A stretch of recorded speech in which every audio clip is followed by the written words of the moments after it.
I grew up in a Baptist church, but throughout my life, I've always been wrestling with the concepts of different denominations and how to interact with different views and approaches to Christianity. In this video, I wanted to discuss the reasons for why I deconverted from a Baptist to a non-denominational Christian, and why I think that being a non-denominational Christian is perhaps the best position to be. Now, before we get to this video, I want to make it very, very clear that I'm not trying to say, oh, you're a Catholic, stop being a Catholic, or you're a Roman Orthodox, stop being that, or stop being a Protestant, stop being an evangelical, or whatever. That is not the goal of this video. This goal of this video is to discuss kind of my journey from initially being quite a strong Protestant Baptist believer, holding to sola scriptura and all these ideas, and slowly moving away from this position to more of a non-denominational approach. One of the reasons why I decided to make this video now is because I saw on Capturing Christianity a really good Christian YouTube channel, which you can check in the description below. In that channel, he was talking a bit more about Catholicism, and I was thinking, well, in the past of the channel, I critique Catholicism a lot, and a lot of different forms of Christianity, but today I think that it's important for us to move away from these individual denominational approaches to more of a non-denominational approach, not necessarily to Catholicism or to something else either, but rather to approach Christianity from a non-denominational way. So if you're interested in any of that, why I've changed to this position, then make sure you watch till the end. Of course, like always, if you're interested in one particular part of the video, I'll have timestamps below so you can go to whatever way you want. So without out of the way, let's get right into this video and start off with the first reason why I started to move away from a Baptist position. The first reason why I moved away from a Baptist position is because I felt that the default position of Christianity is not part of denomination. Denominations are great. They help develop tradition, beliefs, provide you with a more concrete belief system, which a lot of people are searching for in religion. However, for me, I want to figure out, well, what is the best way to develop a relationship with God? And a lot of times I felt that these systems or these doctrinal beliefs help separate or somewhat separate me directly from a relationship with God, but rather put God through a realm of different dogmas and doctrines and ideas, which was the main criticism that we had of the Jewish tradition.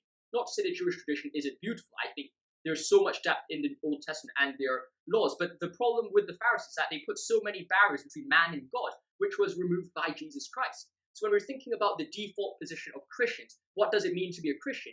We have to understand that the default position of being a Christian is with the life, death, and resurrection of Christ, not necessarily tied up to these other beliefs like, oh, sola scriptura, these other beliefs like the catechism or certain doctrinal ideas or predestination. That is not the core of Christian faith. And as a result, what I wanted to do was move away from all these doctrines which may harm or impact my relationship with God, and take a step back and look at the Bible, look at my faith, look at my relationship with God, and say, well, what is at the core? And it's not any of these doctrines or not through one of these denominations, but rather it's your personal relationship with Christ, which does indeed save you. Now, that was the first reason why I changed from a Baptist to a non-denominational Christian, and something that I think you guys can consider as well. The second reason for this is due to the foundations of faith. Recently, I've been disillusioned when I've seen so many Christians and people are losing their faith over small parts of the Bible. For example, I've been reacting a bit to Harrison Cotter's channel, The Truth Hurts, and in his video, he deconverted from Jehovah's Witness to an atheist precisely because of certain doctrinal issues that he didn't hold to. Of course, now I think his views are more complex, and that's not the only reason why he has left Jehovah's Witnesses. But I think, and I've interacted with so many different Christians who have lost their faith over either a belief in a certain part of the Genesis story, or even a certain chapter of this certain text of a certain book in the Bible. And it's very disillusioning and sad to me to see that someone is losing a faith or belief in God just because of one small phrase or one small chapter in a Bible which is long and filled with so much depth and importance. And I think that change of view, a change of perspective, is just so disheartening. And becoming a non-denominational Christian really helps challenge that problem and really helps solve that problem.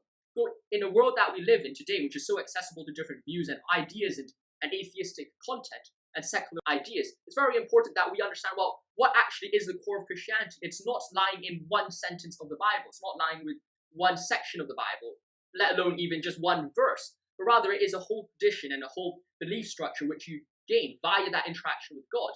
And the problem is that if we focus so much on these doctrinal issues, if we focus first as a Baptist, first as a Catholic, first as an Orthodox member, instead of first as a Christian who is interacting with God, what then immediately happens is that our relationship with God is separate and only occurs through the veil of a denomination, which then, if one of those denominational gaps change, then what happens is that you lose your entire faith, which is completely unnecessary.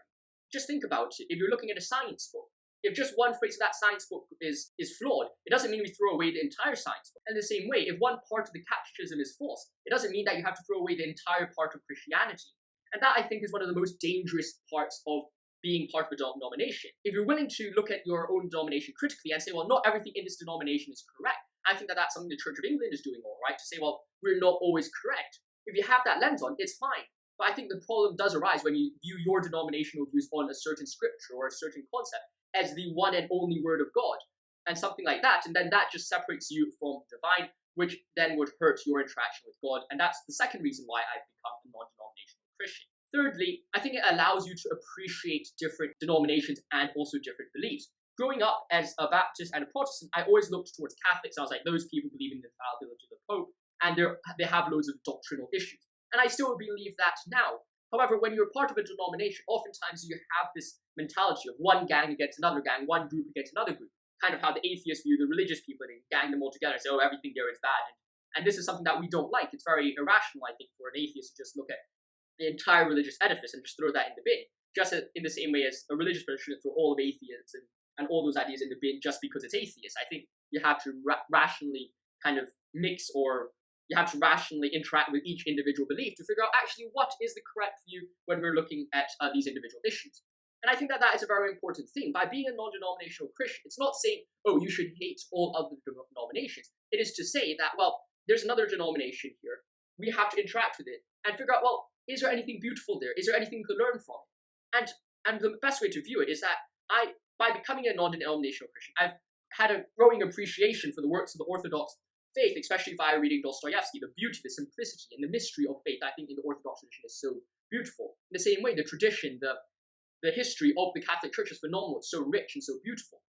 And as well, in the Protestant tradition, the simplicity of scriptures, the understandability of scriptures, the interaction, the personal interaction with scriptures, and in extension, God, is also very important.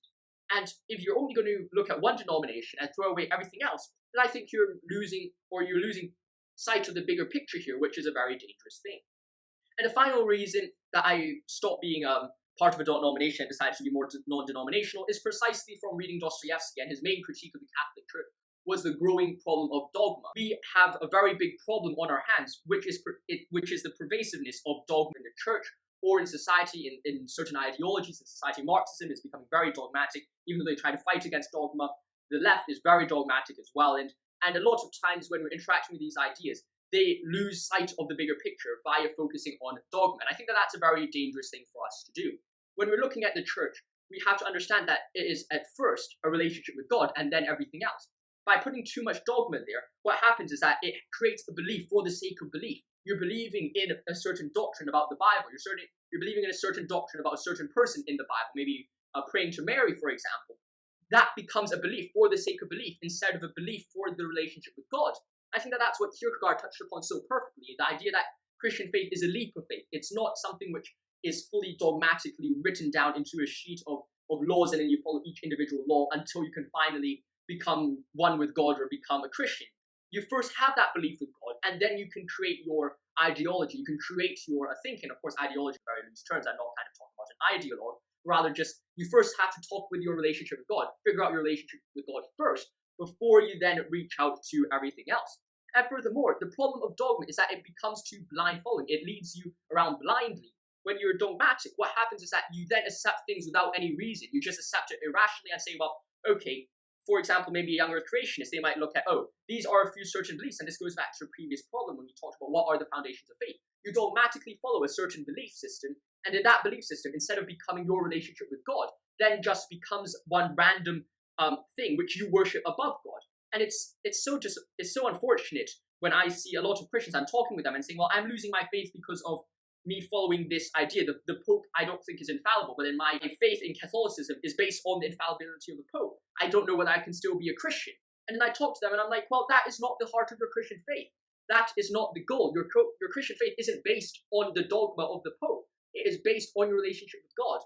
And that's the final reason why I no longer identify with any denomination, precisely because becoming a part of that denomination opens you up to falling into this dogmatic worldview, which I think is very dangerous and unhelpful. So if you enjoyed this video, make sure to like and subscribe. It really means a lot to me and it really helps this channel grow. If you have any questions or ideas about anything I discussed in this video, how I moved from a Baptist to a non-denominational Christian, or anything else, let me know in the comments below, and I'll happily interact with you there. Like always, stay safe, my friends. See you soon. Thanks for watching, and God bless. I'll see you in the next one.